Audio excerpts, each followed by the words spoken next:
What's that word? What's that word, family? Hey, man, check it out, check it out, check it out, check it out. Is to the streets, is to the mother effing streets. It's your homeboy Loafing to Go, and I'm back with another episode of Fast and Furious interviews. On the show today, ladies and gentlemen, we got a very special guest in the building. So right now, I'm gonna bring my man's up. Hey, family, won't you tell the people who you are and where you from? Yo, what's the word? It's your boy Nick Bagz, man. You already know what it is, man. I'm tapping in from the A, but y'all already know I'm from the rack. Man, I did a lot in the game. Rapper, blogger, photographer, business owner, We could keep the list going, baby. I'm out here working, man. TMZ, my YouTube busting. Million view, more than a million views on YouTube, too, man. Y'all know what it is, man. Thanks for having me, Lo. Oh man, I really appreciate you for joining the show. So what I like to do here on Fast and Furious interviews is I like to go into the past, man. So I want you to go back, man. I want you to go back in time right now and tell us how was it for you growing up, man? How was it for a young Nick Bagz growing up? All right. So, damn, how far you want to go back? Man, we going to take it all the way back, man. We going to take it back to 67 in Paxton. I used to live in Paxtown, man, as a kid, and I went to O'Keefe in second grade. And I remember O'Keefe, man, it was a cool school, man. And I was just learning myself as a young man and just gaining allies. I learned how, at a young age, how important gaining allies was because this the crazy part. When I was 4 years old, my mama told me that I was reading when I was two. So when I was 4 years old, I was drawing and all type of shit. I could draw a full person, at 4 years old. So when my mama took me up to the school, she like, man, look, let me show y'all what this boy could do. He's smart as hell, man. And man, they end up putting me in kindergarten when I was four. So I started school a year earlier than the other kids. So you already know that I'm way smaller than the other kids. I'm not, as big as them because they're a year older than me. So when I went to school, I noticed that shit, even though it was an age difference and, a size difference too, because most of the other males and most of the girls too was like bigger than me, because they was older than me. So I learned that when I was meeting friends and kicking it with people, that I was building allies, and those allies helped me when I would get into altercations. They helped keep the shit fair. But motherfucker trying to bully me, I got my homie here. He gonna make sure that y'all ain't gonna, I'm gonna get a fair 1-on-1 or something. So O'Keefe was good, man. I met a lot of good brothers there. From O'Keefe, I went to Gonzalez Academy. That's on 44th in Sacramento. So I was in at that school from like third grade to probably like seventh grade. And what that school did for me is show me diversity, because I never seen nobody other than black kids. But when I went to 44th in Sacramento, man, I'm meeting Mexicans, Chinese people, all type of different kids. Boy, I'm starting to see the difference of how different cultures is, man. I was learning so much that I feel like I soaked up a lot of game, man. So Chicago public school system, they talk a lot of dirt about CPS, man, but they taught me a lot, man. It ain't about what you do, it's how you do it. So from there, where we go, I want to know this. I want to know this. Do you consider yourself like a natural born leader? Man, you know what, bro? I do. I feel like I was born to lead because I always been forced into a position where I had to take lead. I'm the oldest child. So I'm the leader in the house. Yeah, a little bro got to look up to me. Little sister got to look up to me. I'm calling the shots, So I was forced to be a leader off back. Said I'm the first one, that mama that made, Hey, hey, check this out. Did you grow up in a two-parent home?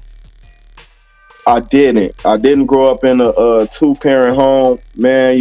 My dad spent a lot of my childhood incarcerated, unfortunately.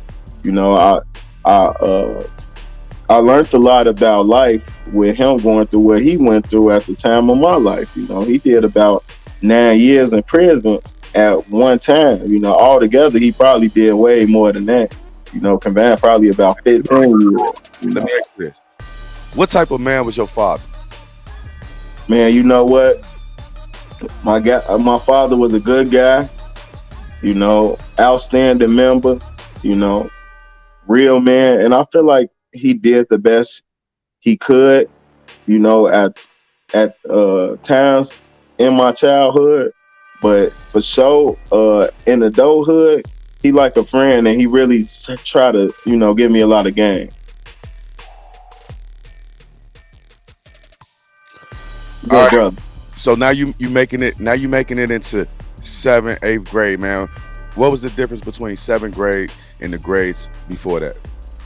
So when I went to seventh grade, that's when I really start, developing a little bit, and that's when the girls start getting on me. Then, you know what I mean? That's when I started seeing like, oh, hold on, I got a little play with the ladies. They see, young brother, come through. Cool, I would always had a way with the words. I know how to talk to people as a young age, know how to make people laugh. So I was a likable guy, and I learned that really in sixth and seventh grade because of the feedback I was getting from my peers. And at that point, you were still smaller than everybody else, right? Yeah, bro. Look, this funny as hell. This how I gauge my strength in my head because I was just having internal thoughts. Ain't nobody else know that I was younger than them. Like I that ain't no conversation that kids really bring up like that. Maybe some kids do, but in my case, they didn't really. They just assumed that I was they same age. But it was funny as hell how I mentally gauged my strength against they ass is because we'll be playing dodgeball and gym. These big ass dudes, they throwing the ball hard as hell. Boy, I'll throw that bitch as hard as I could. That motherfucker, boom, they catching it every time. I'm like, damn, these niggas stronger than me. Boy, I gotta think. I gotta use my mind. They stronger than me. So, I was okay. I was always okay. All right, I want to go back just a little bit and talk about your father. What Yeah. exactly happened to him getting 9 years? That's a good question. I really don't remember, and it. I try not to speak about other people like personal stuff, but bad being my dad, and he a cool guy.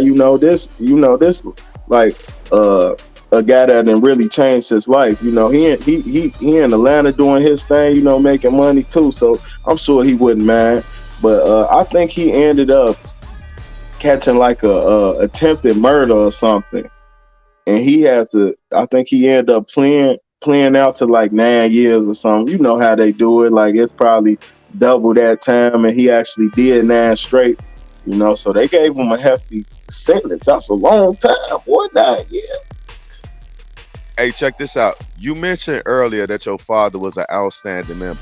I interview Yeah. a lot of GDs on my show, man, and GDs like to say outstanding members. Is that what your father was actually representing? Yeah, man. Man, my father, one of them guys. A lot of my family members, they with growth and development. That's just what it is. That's how we rock it. We in that vision of the chairman, and that's just what we are. It ain't no gang banging. We ain't doing that for the feds or whoever watching. We with growth and development. It's a movement. That's what we on. All right, and earlier you also mentioned that you was living in Paxtown area of Chicago. That's a GD Yeah, neighborhood, right? yeah. But my family was based in Jeffrey Manor, but we moved to 67th and Paxton. When I was young. And man, I stayed on 71st, man. The whole 71st strip, man, bro, I just that was my stomping ground as a young boy. Like before I was even off the porch, like just going to the store for your mama. I'm going up there buying me some shoes. My mama give me some money. I gotta be careful on the way back with them shoes. Boy. One time a nigga tried me for my Subway. Boy, coming back from the crib, my mama peeled me off some bread to go to Subway, folks. I come back with the bag. They try to get out on me. God damn. That's what y'all are. Y'all trying to get out of it. All right, But man. That's crazy right there. Hey, yeah, but luckily I got out that jam, and still have my subway, so it's still lit, folks. all right. So look, man. Growing up in Jeffrey Manor, how was that, man? How because that's like a projects, right? They had like boss pimps out there. Guys called themselves boss pimps, right?